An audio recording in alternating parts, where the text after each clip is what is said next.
Alrighty guys, and welcome back to another educational footage of Dead by Daylight Survivor game on RPD. Now the first thing you need to note, center of the board, highest traffic zone in the entire map, most likely area that the killer is going to come to. We have a teammate with No.1. The only reason you run No.1 hopefully is because you have access to resilience. Alright, we hear a heartbeat, we are looking at the direction they're coming in, we got a little bit of Leatherface action. I want to play to this side window, but unfortunately my teammate has the exact same plan in mind. I'm going to play to the side window from the opposite side, and it looks like I am not going to need to. Leatherface coming in with a saw. Now, Leatherface gets a bad rap of being one of the weakest killers in Dead by Daylight. I'm going to tell you right now, I have to disagree. Why? He has lethality, he has 2.5 seconds on the lethality, and the correct way to play Leatherface is much like Legion, incorporating Nemesis, play of your food. Your final two perks can be subject to change based on the kind of player that you're currently playing. You could look at Pain, Res, and Deadman switch for consistency in all board walks of the map. Now, what we need to point out...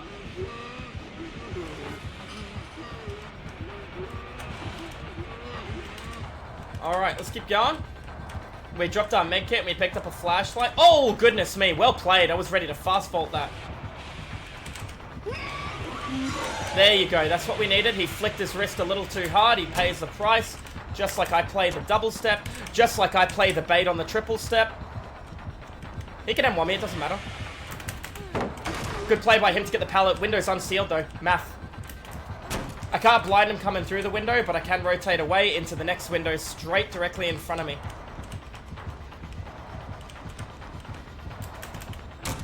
Went to the other player. I'm going to sidestep down here. I don't want to sandbag that window by accident. He's playing to that loop. He's taken these loops very wide. Oh, there you go. He hits it in a little wall. Hopefully he's not going to be too frustrated at that. That's coming down to he's going for very ambitious saws, so he's most likely going to be running award-winning chili. That felt like a bit of a generous hit. But I'm very surprised you decided to come for me then. He had no aura reading on me. He didn't know I was there. That was good macro. That was good acknowledgement of that play. Okay, I need to run away a bit, but you know what I can do? He's going to expect me to be waiting near this pallet. He's going to be very incorrect. I'm going to just go for a long loop. Still in chase. Listen to the heartbeat. You hear how stabilized it is? I know he's chasing. So look at me looping him outside of chase while chase being chased, right? So this is just coming down to looping while not being seen. And guess what I'm going to do again? Right back through the window. I didn't camp the pallet. I didn't wait around at a very important resource. I just kept rotating to the next objective, or in this case, the next loop. Too many people choose to camp pallets.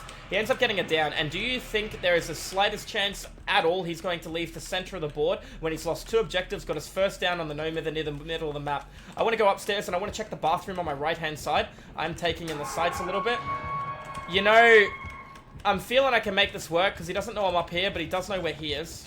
Alright, he's going to be able to get the save, change of plan. Straight to the bathroom, we're going to look upstairs, and we're going to see if we have access to anything up here in order to work on a gen in the bathroom. There is nothing in the bathroom, which means if there is not one directly in front of me right now, which there is, it'll be inside this little side room here. There's also going to be one downstairs near the bathroom. So, we're going to work on this one. And the reason I'm going to do this is there is a 3-gen on this side of the map. The only thing about it being a 3-gen is it's stacked on itself, and because of that, you can't really argue it's a 3-gen, but it is within small proximity of 32-meter tear radius of each other. It's just you have to deal with multiple platforms. So a killer who can close the platforms very fast, for example, a nurse, or a hag, or alternatively a blight because of his movement speed, a billy, a wesker, a ghoul, they can really capitalize on this, even a spirit, as opposed to killers with conditionable movement might struggle a little bit more, as opposed to killers like Trickster, who don't have any form of movement at all.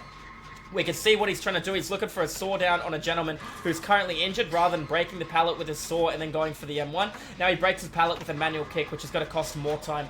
Unfortunately, you do see a lot of Leatherfaces that don't really get the fullest mechanics of the game, which is alright. We all start somewhere. We all learn and improve. But it comes down to the chainsaw breaking a pallet is quicker than if you had brutal strength, and if he used that time that he would have saved from it, he would have been able to penalize the player and look for an M1 based on the fact there was nothing the player could make at that loop.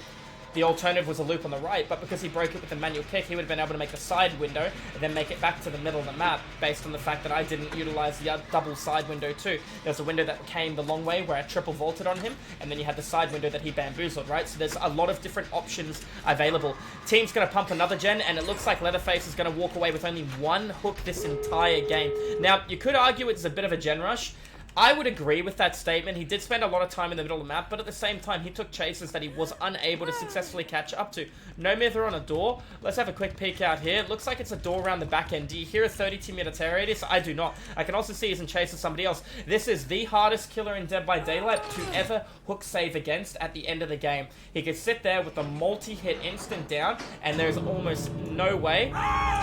There's almost no way for him to mess it up. So that tells you he has an infectious fright. So if he takes the hook on the guy, unfortunately, there's not going to be much we can actually do for him. Unless you blind him while he's hooking. And even if you do that, he's going to just walk away with a bit more pressure. You need to make sure he doesn't get a hook, but we're not going to take a body block in time. We're too far away. We did get the door open. If he just stands there with his saw, that save is nearly impossible to do unless you're doing an adrenaline play. And unfortunately, we are going to look at literally just trading with him. I don't even think I make it far enough away using... Yeah, he's telling him, no, you're not going to be able to do that.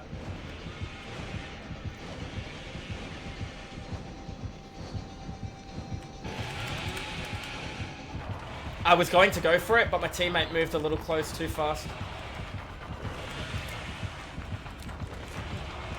I feel like we're going to have to leave him, unfortunately. Like I said... Oh, he messed up! Yep, you messed up. You let your ability expire.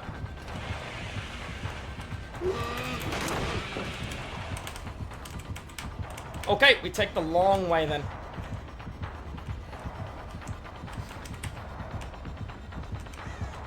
This is going to be very hard for me to do. It's not impossible, but it's hard.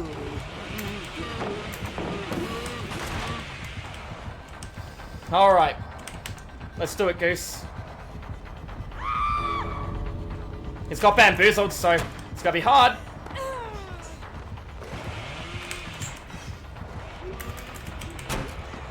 I don't make the door on the left, which is the door he's running to, so I'm running to the very far away door.